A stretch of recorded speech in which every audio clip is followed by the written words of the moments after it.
Hey everyone, here's over 100 details about the killers of Dead by Daylight. Trapper has a number of small notable details. One I love though is the wrap around his lower left leg. This bandaged section being here as it's the part of his leg that always gets clamped if he steps into his own bear traps. This further being referenced with his add-on makeshift wrap. A more curious detail is his back spikes, with these actually being placed into Evan by the Entity as a means of punishment for his rebellion against it. There are also theories that Evan may have once been a survivor before he became a killer, hence the hooks in his back, like the survivors get. Further, the large gashes we can see across him, some of which are a little bit hidden, are equally likely to be a result of the slashing Entity claws, some of them looking very fresh. Trapper further has visible damage on his hands, with them appearing raw and partly skinless. This may be down to him getting accidentally clamped also, but more likely it's the seared off skin and raw flesh beneath as a result of him handling molten metal when crafting his bear traps and cleaver from the Macmillan Ironworks. Wraith's overall design is curious as he's the only original killer from 2016 who doesn't really match with his own realm, Autohaven. Instead, his bodily wraps and general colour scheme much more closely resemble Backwater Swamp. In the original Backwater Swamp artwork, we can even see Wraith appearing on one of the map concepts. There's a small detail on Wraith's hand which we can see by rotating him. He does a small twitch in the lobby, possibly suggesting his inner torment at being forced to serve the Entity, or simply pent-up feelings that he's forced to suppress.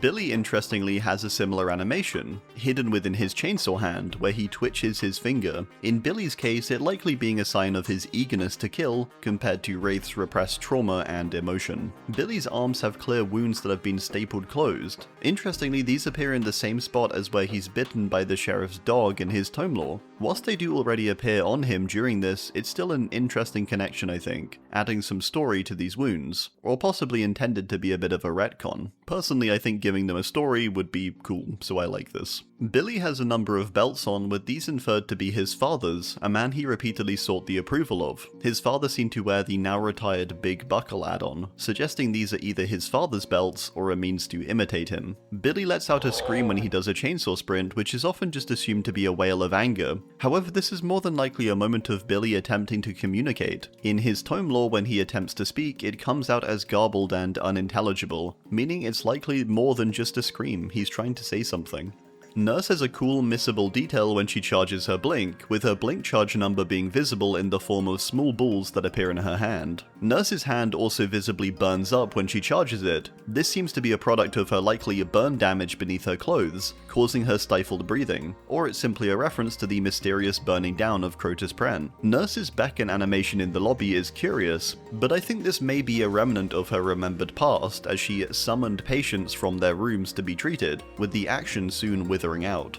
Myers has a notable handprint on the back of his overalls, with it being in a similar spot to where the survivors will slam him during a Mori, suggesting his prior kills. Myers also has an interesting model in DbD, as despite it being based on the original 1978 movie, he's visibly larger and also bulkier or wider, a possible alteration by the Entity or just simple variance in interpretation. This is personally my favourite Myers version. Myers' post-hit cooldown animation is geared to make his mask reflect back at him like in the films. It'd be great if one day his face could actually be added to the reflection. Hag's mint rag add-on notes it as a torn piece of cloth from her outfit on the day she disappeared, this tracking with how we see her with there being a green tinge to her torn gown. On Hag's arm we can see a series of belt buckles, these seemingly being here due to her arm possibly falling off as she was eaten away, later being reattached when she was imbued with power by the Entity. Hag's hexes are triangular shaped much like totems, the totems further featuring 3 skulls and a Mori charm, this suggesting that totems are created after a Mori is used, 3 dying and the final survivor escaping through hatch. Doctor has visibly white eyes, but unlike some others which are Entity bestowed or manipulated, these instead to appear as balls of focused electricity, with them being visibly turned on when you switch to him. Doctor is overall fairly clean, with his white coat remaining pretty spotless, all aside his belt area. My guess is that this is where he chooses to wipe his bloodied hands, with the only 2 things with visible blood being his hands and this middle area, a common place to wipe your hands. The other notable part of his arms is the electrical burn seen across them from his experiments, with there further being visible scars on one side of his face but none on the other. Bubba's lobby pose appears to be directly taken from a behind-the-scenes photo of the original Texas Chainsaw Massacre. He further has a slightly different forehead stitch on his mask compared to TCM, which has been theorized over the years to potentially be an attempt at an entity marking of some kind, referencing his new loyalties. Bubba can be seen wearing a small silver bracelet as well, with this actually being stolen from one of his victims, Pam, a woman who further lives on by means of the iridescent flesh, suggesting she was one of Bubba's favourite victims.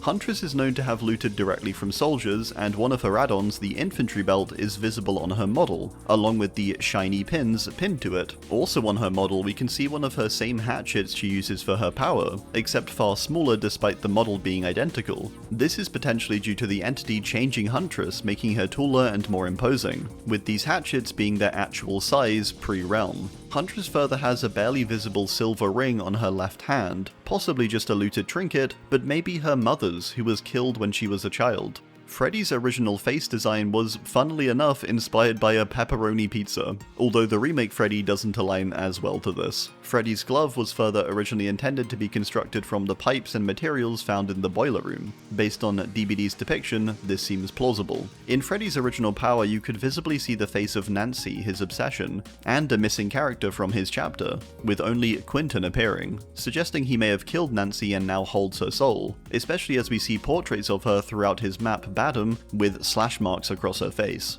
Pig's growl is curious as it's not something that happens in-world in the Saw movies, instead being a sound effect in the film. However, in the realm it becomes a sound Amanda is actually able to recreate seemingly, which is interesting. Pig's Mori has a nice eye for detail too, with her slashing at the survivors' throats, a nod toward Tap's incapacitation via Jigsaw slashing his throat, this scar on him being visible in DbD as well. Many of Pig's add-ons are visible within the realm itself, with elements such as the trap timer or gears being the same as on the trap itself, as well as the plans for the reverse bear trap being sprawled throughout Jigsaw's workshop on the game. Clown has a visible ring around his waist featuring the fingers of his victims taken as trophies, which is a theme that carries on to his add-ons, which feature some of his favourites. These two iridescent fingers are possibly two of the ones present on his waist as well. When going to take a finger, based on the model size of the character he kills, he'll either take their right index or their left pinky. The real reason for this is due to Ash's addition, with the secondary variant of this Mori being added to account for his metal hand. Clown is one of few characters in the whole of DbD to have jiggle physics, with his belly jiggling when you shake it. So yeah. Spirit has visibly curled up toes and hands, showing off her closeness to death with rigor mortis set in. Her dead form is further shown with the redness beneath her eyes and the burial wraps around her body. Spirit's Mori is a recreation of how her father attacked her, with her cutting the survivors in the same places she too was cut. Spirit's most notable cut on her torso warbles with a strange effect, possibly suggesting this was her killing blow, with the entity applying some kind of ongoing magic to keep her from death. Legion's masks have notably rough cut holes to indicate that they likely carved the faces out with use of their military-looking blades. Both Frank and Julie are also characterized uniquely with their animations, with Frank tapping his knife in an angsty way, ready to attack, where Julie's posture remains calmer and more thoughtful. The two are visibly identical in terms of clothes, with the only difference being their different choices in trousers, with Frank's being camo and Julie's being more of a plain yellow color. Despite their number of add-ons, none of them, such as the pins or bracelet, appear visibly on Legion's models, aside the filthy blade with their weapons. Plague has a visibly missing toe on her right foot, a toe she herself severed in hopes of saving an infected woman. This toe even appears as an add-on said to be made into a necklace. This charm is not visible on her model though. You can mostly reveal Plague's face with use of some cosmetics, where you can see that her face has been half damaged by the plague, causing one of her eyes to permanently close, and part of her jaw to completely rot away. Plague's sensor and attire also feature entity-like symbols or shapes, with it featuring an entity claw-like style, Adiris being a devotee of the entity, of course. Ghostface has floaty tassels on his outfit, said by the developers to be a gift from the entity due to it loving him. Although silent after doing a series of stabs in the lobby, Ghosty will often bob up and down briefly as if he's laughing, showing off his playful nature. The camera Ghosty is shown to use in his Mori is suggested to have been stolen from a victim in Philadelphia, in his add-on, Philly. Notably, Ghosty's model does feature his add-on cinch straps, but is absent of his knife sheath, belt clip, and seemingly drop leg knife sheath as well. Demogorgon's claws are named Barbarous Claws, meaning brutal, but also likely a reference to one of the demo's first victims, Barb. This Demogorgon is also mysterious as it does not appear to be a specific one from the show, with it carrying items or trinkets from various Demogorgons, making DbD's demo likely none of them, or even a combination. Demo is further interesting as it's a direct one-to-one version that appeared in Stranger Things, with Netflix providing behavior with a direct scan, which funnily came out really small apparently when first put into the game. Oni is not quite a folklore-accurate Oni, but does have some notably similar features like his blue skin, claws, kanabo, and the third eye that has sprouted from his forehead, which is shown to move independently too. One of Oni's outfits that are confirmed canon via his lore artwork depict his battle prowess and conquest clearly, with him shown to defeat wolves, a swordmaker, and many others, stealing top knots, faces, and skulls. Lovely guy. This outfit also shows his billowing white hair as his canon hair color and style pre-Realm. Much like Spirit, Oni's Mori actually references his lore, with him ripping out the survivor's tongue, much like he did to the Lord that called him Oni Yamaoka, possibly down to the survivors also referring to him as the Oni, an insult. Deathslinger briefly dislodges his jaw sometimes, causing him to click it back into place. This is due to being shot there, noted in his Jaw Smasher add-on. The other add-on visibly relevant or present is the modified ammo belt, which is wrapped across his torso at a diagonal. Slinger is further shown to chew and spit in the lobby, which is likely down to the chewing tobacco he uses, also stolen from a bounty. Pyramid Head's blade is supposedly one half of a pair of scissors, the other half being wielded by James during Silent Hill 2, Pyramid Head being a repressed part of James. Pyramid Head is also notable as the only killer in DbD that can't nod due to the pyramid on his head. He's further the only character who actually closes the doors of a locker after opening them, where every other killer will slam them shut. So polite. Blight actually has 6 fingers on both of his hands, and no, it's not an AI thing, it's actually a result of the Blighted serum messing up his genetics. Although not on the Blight's model, the Blight serum injectors all contain an alchemical symbol and number on their tag, Blight's own tag featuring a symbol and letters 3412. These could have meaning, with others holding meaning, like Blighted Pigs having a spiral and featuring Sword's release year 2004. The Blight's cane has always been curious to me, featuring a woman clutching a red gem of some kind, a possible reference to Blight's ongoing search in his life for the soul chemical, depicted here as a glowing light within a person's heart. Twin Charlotte has a notably darker lower left leg, likely a result of frostbite causing loss of circulation, with Charlotte very near freezing to death before the entity took her. This is paired with a number of other damaged areas, likely from a variety of untreated infections from living in the wild. Twins' models seem to also possibly feature the silencing cloth, a piece of cloth used to wrap Charlotte's mouth to keep her quiet when hunters were nearby when she was young, now wrapped around Charlotte's waist, in memory. Charlotte and Victor will occasionally share a brief moment of tenderness, with her reaching down and holding his hand, which is cute. Trickster has yellow eyes, not down to an entity alteration, but simply due to him wearing contacts, with this being a typical thing for K-pop idols. Trickster's sleeves share a similar motif to that of his producer, Yunjin, who also has this sharp pointed sleeve on one arm, noting their connection. When playing on Trickster's map as Trickster, his AI counterpart Mina and her ads will appear, a means by the entity to make Trickster angry. Nemesis's arm can be seen to visibly mutate the further his mutation tiers go, which is a cool detail. Nemesis has no voice lines aside when he either finds a STARS member in a locker or Mori's them, where he'll say his signature STARS voice line. This Mori also referencing one of the possible death animations in RE3 Make. Nemesis further has the Jill Sandwich add-on, an add-on that references a funny line from the original Resident Evil 3. You were almost a Jill Sandwich. Pinhead has the add-on Torture Pillar, with this being a reference to one of the later films and also appearing when he uses his Mori. His 4 purple add-ons also all reference the core 4 Cenobites of the Hellraiser series. He further has an Engineer's Fang, the Engineer being a creature originating from the Labyrinth, seen briefly in the films. Artist is shown to have ink flowing through her body and floating up and away from it, the same thing happening on her map, Eyrie of Crows. I think this happens as both are likely artistic interpretations of herself and her inner darkness, and the worst day of her life. She quite literally painted her own self and realm. Artist has key features that make her more crow-like, such as her quick head twitches, and also the small screeches when she falls from a great height or calls out. She has a small helpful detail in her power hand. When placing crows, based on the number of ink tallies, you're able to tell how many crows you have available. Sadako has a small detail which is her visibly bloody and torn off fingernails from attempting to escape the well, referenced also in an add-on. Sadako's attack will have her project the kanji character for curse, with the word changing based on her outfit. 7 days after buying Sadako, she'll actually attempt to curse you too, with a DbD version of the curse tape appearing as you load up the game. Dredge upon its release actually stole Maurice off of Father Campbell's chapel, with him disappearing for some time, revealed to have seemingly been killed with his head sometimes flopping out of Dredge. He was eventually returned though. Dredge's body contains many strange meat masses, but the most disturbing has got to be the part that looks like the arm of a baby. The Garden of Joy was presumably a mix of ages after all, so this tracks. Ugh. Dredge's base outfit appears to be mismatched with the skeletal mass outfit. By equipping the withered carcass torso with the base look, it achieves a much more unified appearance, and the same for the skeletal mass outfit equipping the base Dredge torso.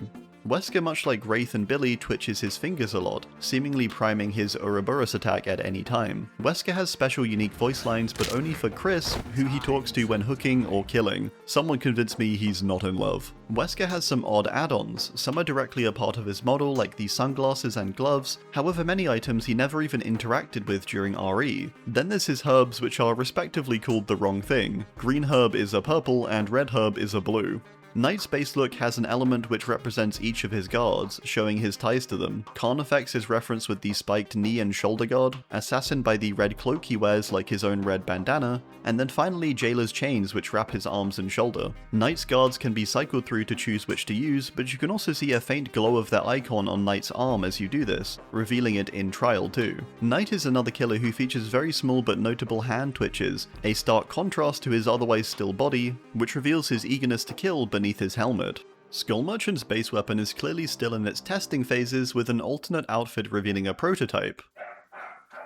We're not at the Houndmaster yet, and to having a number of similar weapons with her moving base on Shelter Woods. Merchant has a singular glowing eye on her mask which appears to match the shape and glow of the one on her drone, suggesting more accurately she is able to see through the lens of her drone on the go. Merchant has notable slices on both of her legs in the same spot, suggesting possibly a struggling victim, thrashing at her legs, or another kind of injury from her hunts. Singularity has a number of small moving parts if you look closely on his model, which I just think is quite cool. The metal found within his skeleton is also the same metal found on the planet Devaka. When looking through a biopod you can see a string of code which actually reads entity if translated. This gives more credibility in my opinion that the blue crystal that gave him sentience was indeed just the entity.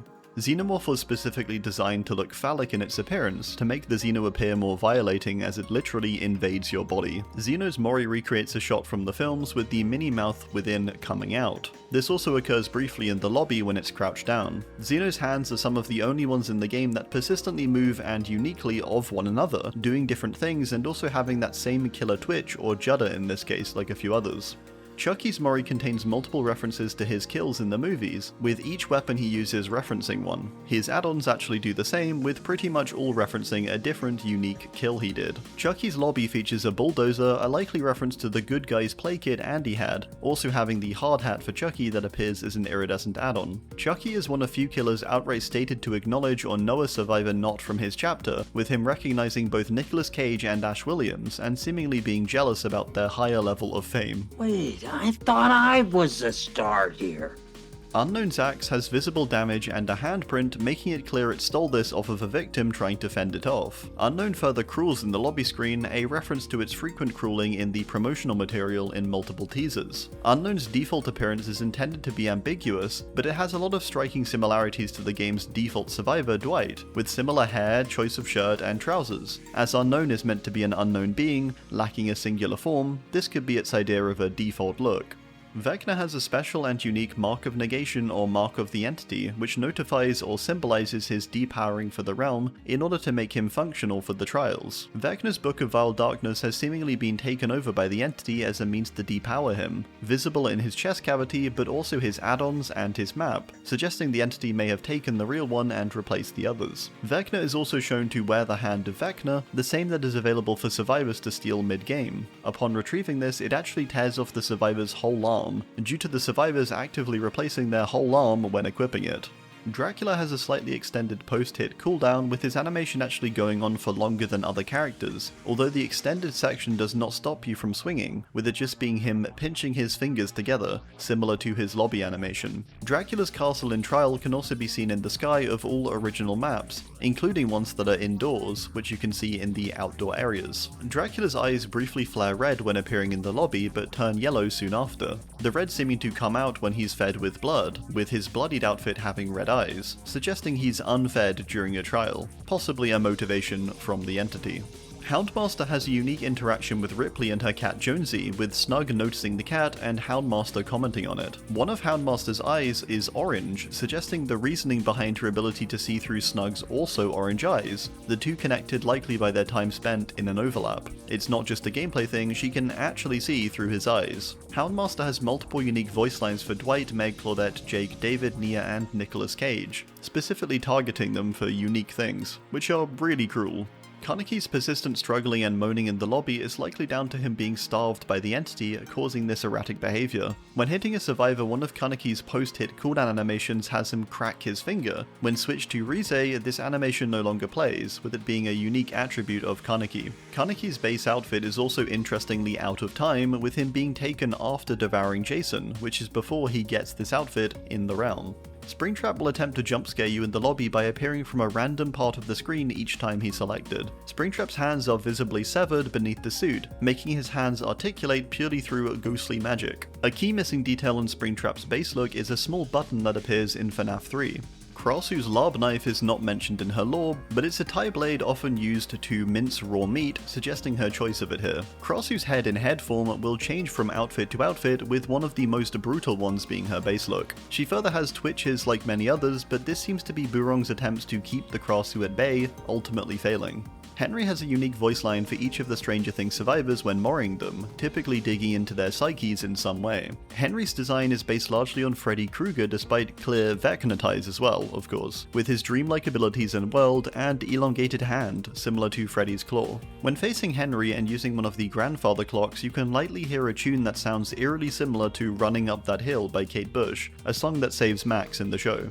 Jason has a number of different scrap spikes he can collect during the trials, which all seem to generally reference some of his kills from the movies, with some even tying into DbD lore. Jason too features finger twitches and rippling fingers across his machete, showing his readiness despite his otherwise complete stillness. When using Jason's omnipresent evil, you'll hear ki ki ki ma ma ma, a sound effect that plays during the films whenever he's around.